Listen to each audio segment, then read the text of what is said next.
Good afternoon. This is Midday News on Glow 99.1 FM Ijakwa State, Akure. My name is Mike Alim Obafemi. The highlights: Federal government launches emergency call center. Nassau Assembly urges governor to act on rising insecurity. EU to deepen security trade cooperation with Kenya.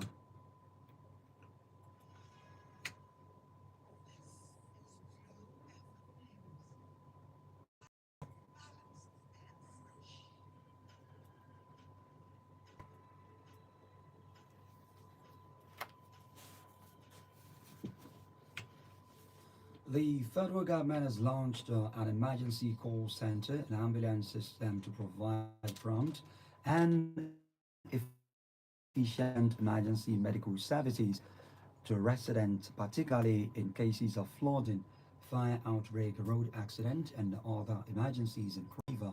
The coordinating minister of health and social welfare, Mohammed Pate, was represented by programs manager of the National Emergency Medical Service and Ambulance System, Dobra Emoren, during the flag off ceremony at the General Hospital in Calabar, Cross River State Capital. Emoren said the initiative is aimed at providing emergency medical services to Nigerians, especially the poor and vulnerable, adding that citizens can now access free hospital care and ambulance transportation service. The Independent National Electoral Commission (INEC) has revealed that major obstacle to real-time election results uploads. Chairman of the Commission, Josh Amupiton, while speaking at the 2025 Digital Nigeria International Conference and Exhibitions in Abuja, through development of the bilateral accreditation system, poor telecommunication connectivity remains the nation's biggest obstacle to real-time result uploads. Mupita, who was represented by the National Commissioner May Agbamuche Mbu, acknowledged that the uneven quality of network coverage across Nigeria continues to hinder seamless transmission of polling unit results to the INEC results viewing portal. Security intelligence and investigation expert Yahuza Gatsu has joined all the Nigerians and observers around the world in condemning criminal elements threatening the country's security, as well as the government's poor performance in addressing the crisis. Gatso said his view during an interview with Newsman.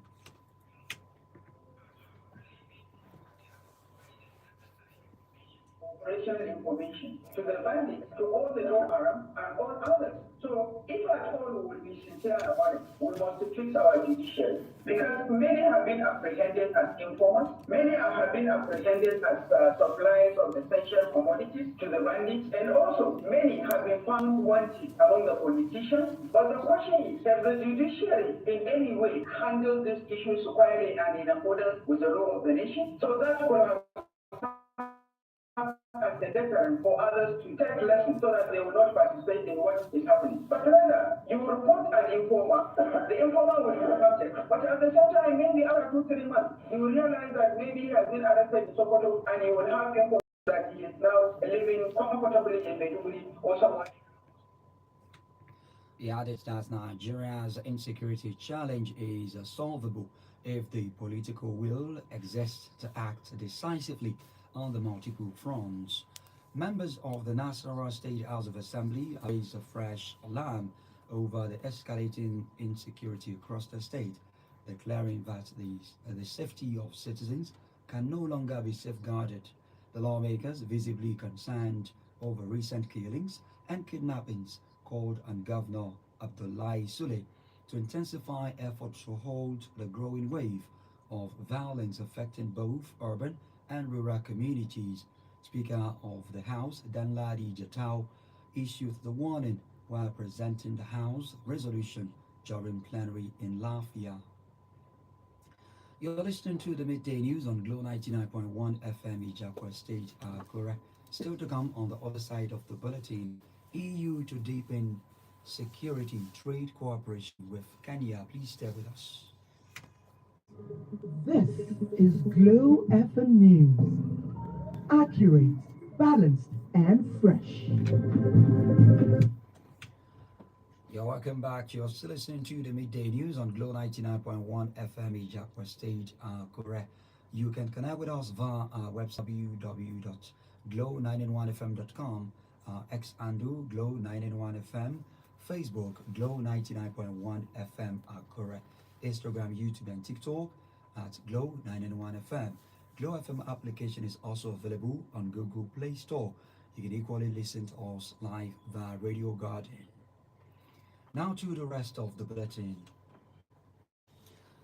The European Union EU is set to strengthen its with partners across the Indo-Pacific region, including African nations such as Kenya, focusing on security, economic resilience, and climate change at the upcoming fourth EU Indo-Pacific Ministerial Forum.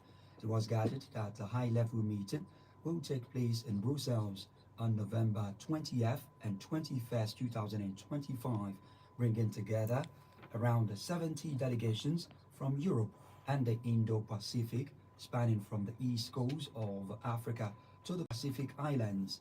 While speaking in Nairobi, EU Ambassador to Kenya, Henrietta Gegier, emphasized that the current global landscape, marked by geopolitical shift, economic uncertainty, and accelerating climate challenges, requires collective action. Ukraine's President Volodymyr Zelensky says 9 people have been killed in Russian recent strikes in Ukraine. The Ukrainian president revealed this on his social media handle that 3 districts of Ukraine's second city, Kharkiv, were hit by a massive drone attack which injured more than 30 people, including children. Ukraine's energy ministry claimed that power cuts are affecting a number of regions across the country. Now to sport. Galatasaray striker Victor Osimhen has provided the latest update on his injury. Reports has it that the Nigerian international suffered a hamstring injury in Nigeria's defeat to DR Congo in the World Cup qualifying playoff final on Sunday. The 26-year-old could not continue in the second match against Congo. He was replaced by Akure Adams. Osimhen, who is said his injury is not very serious, is expected to play for Galatasaray against Cancun in the Turkish Super League fixtures on Saturday. And the midday news on Glow 99.1 FM Jakwa State Act. Here's a recap of our top stories. Federal government has launched an emergency call center and ambulance system to provide prompt and efficient emergency medical services to residents, particularly in cases of flooding, fire outbreak, road accident, and other emergencies in Cross River. Members of the Nasarawa State House of Assembly have raised a fresh alarm over the escalating insecurity in the state, declaring that the safety of citizens is safeguarded. The Union is set to strengthen its cooperation with partners across the Indo-Pacific region, including African nations such as Kenya, focusing on security, economic resilience, and climate change at the upcoming 4th EU Indo-Pacific Ministerial Forum. That was the midday news on Glow 99.1 FM Ijakwa State, Akure, as edited by Ogun Ride Ayodamope. My name is Mike Alim Obafemi. Many thanks for listening. Good afternoon and God bless.